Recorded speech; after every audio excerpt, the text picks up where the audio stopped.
and welcome to a CLNS Red Sox Roundtable. I am Alex Barth, joined by Nick Quaglia and Mike Petraglia. It has been about a week since the Red Sox opened regular season play. They have played the Tampa Bay Rays. They have played the Miami Marlins. They've essentially done what most baseball teams in New England do. They go down to Florida to start off their season. Ask any college coach. And they had a pretty successful trip. Now the real test begins. New York Yankees coming to town for a 3-game set. Before we get to this, though, let's talk about that Florida trip, as they call it, the spring break trip the Red Sox took. And let's start with the pitching because, boy, was it dominant. They had, what was it, 7 starts in a row with the starting pitcher win at least 5 innings and allowed only 1 earned run or fewer. Sorry, what was that? 7 starts. 7 starts. There you go. I was just as critical of this rotation as anybody. I will say it was Tampa. It was Miami. I'm not yet sold, but you can't ask for a better start. And you got to be encouraged, Nick Quaglia, by what the Red Sox pitching staff did the first 2 times through the rotation.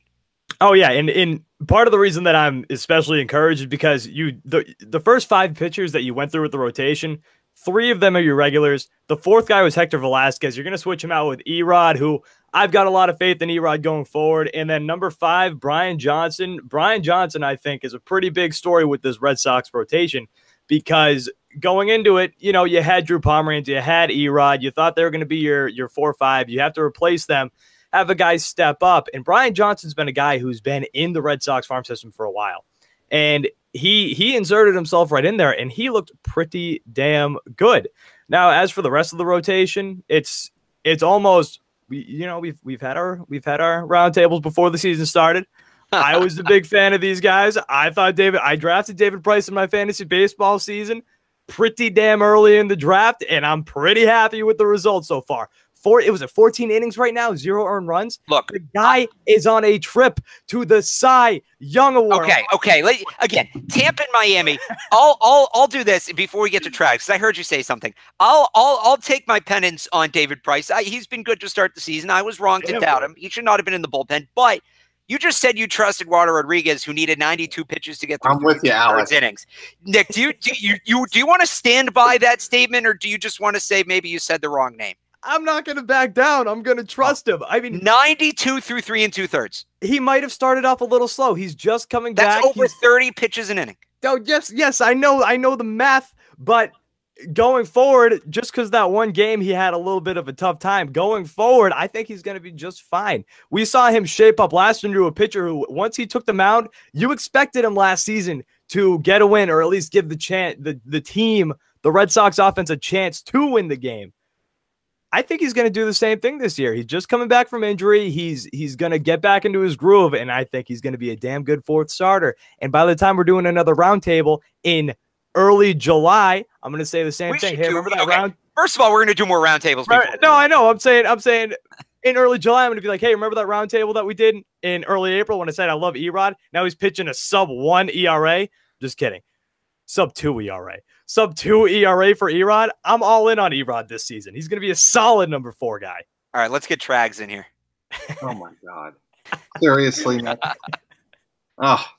Anyway, look, I think it would be a great story if Erod comes back and settles down. But you could tell Alex Cora said, you know, I was in the press conference after Sunday's game, and he said he only had 1 pitch. It was a changeup, and he couldn't spot his fastball really the way he wanted to. And he thought, you know, that given the fact that he was limited in terms of his pitch command, he threw the ball pretty well. But I think what Alex was Cora was dancing around is, you know, Eduardo Rodriguez has got to be a lot better than that if he's going to stay in the starting rotation. He knows that. Everybody watching the game on Sunday knows it. I just still didn't see a lot of power from his back leg. That's why his fastball was hovering around 90, 91 miles an hour.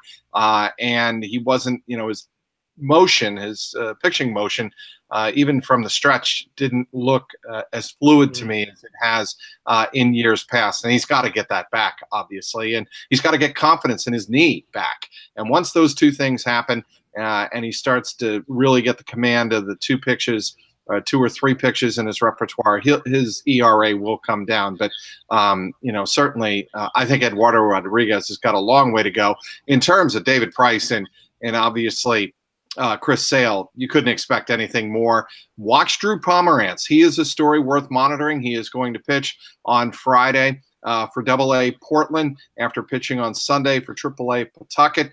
Pomerantz is a story that I think could really give the dynamic of the Red Sox starting rotation a boost.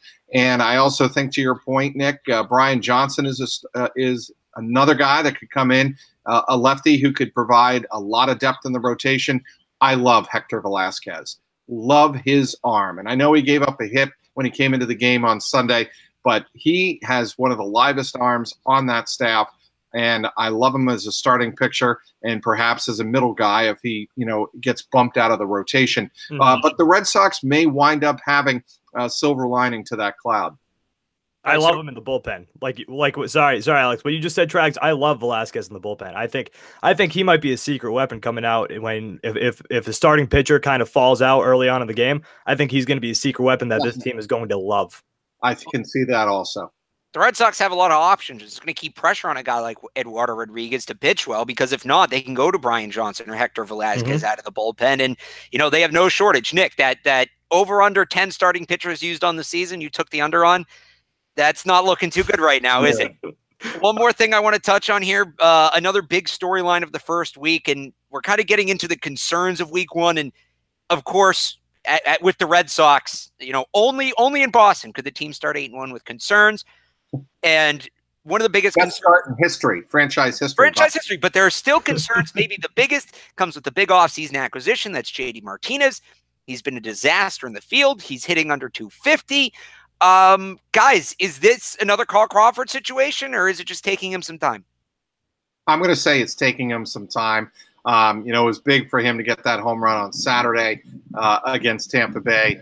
I do not think he belongs in the outfield. I think anybody watching the first week and a half, almost 2 weeks of the season, can kind of deduce that the Red Sox are giving JD Martinez the opportunity to kind of hang himself, if you will, with his own rope and prove himself inadequate defensively. I mean, otherwise, you're going to be fighting the battle of, trying to dance around, whether or not JD Martinez is dictating to the Red Sox where he should be playing. Well, the Red Sox, I think, are frankly saying, okay, JD, we'll put you in the outfield, but the tape don't lie, as they say, and the tape early on in the season is not very forgiving of him defensively. Look, they know he is a legitimate major league power bat in the middle of the order, and that's going to come around. It's just, I think JD Martinez has got to find himself a little more of a comfort level here in Boston, and just like Andrew Benintendi, who started off even colder, you expect guys like that who have a proven track record of coming around. Yeah, and well, he's getting base hits.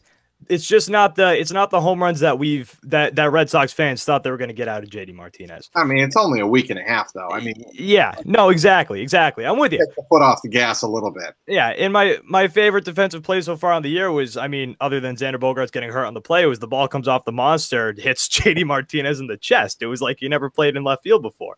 But going back to his hitting, April's historically his worst month, and that could be a big part of it. Over his career, he's always had a tough time in April. That could be a big part of his struggles right now. But come May, come mid-May, come late May, that's when you're really going to want to start focusing on his at-bats and his offensive production. Because if at that point he's not producing, then I'm going to personally be a little worried about it. I'm not going to worry about it right now. That home run that he hit on Saturday, I thought that was going to be a jump start. And remember, earlier on in that game, too, bases loaded, he almost hit a grand slam opposite field, which is where he loves to produce power, is to right field. So I think, personally, he's going to be okay. I'm not worrying about him yet. But if he just keeps on this trend, especially coming up with bases loaded, and we were all there for opening day, coming up in big-time situations and kind of choking, that's the guy that we thought – the Red Sox fans thought they signed as a guy who can really get you out of that situation and produce those runs, especially in those clutch situations when you need those runs to come in. Yeah, that's right. They're not paying him for sacrifice flies and sacrifice groundouts. But a lot to remember in this roundtable come later in the season, because a lot of people making a lot of claims. We'll have to see who sticks to what. This roundtable has been brought to you by Hims. Guys, did you know it's easier to keep the hair you have than replace the hair you've lost? Yeah, that's right. So, baldness is now just an option thanks to science, but you've got to act fast.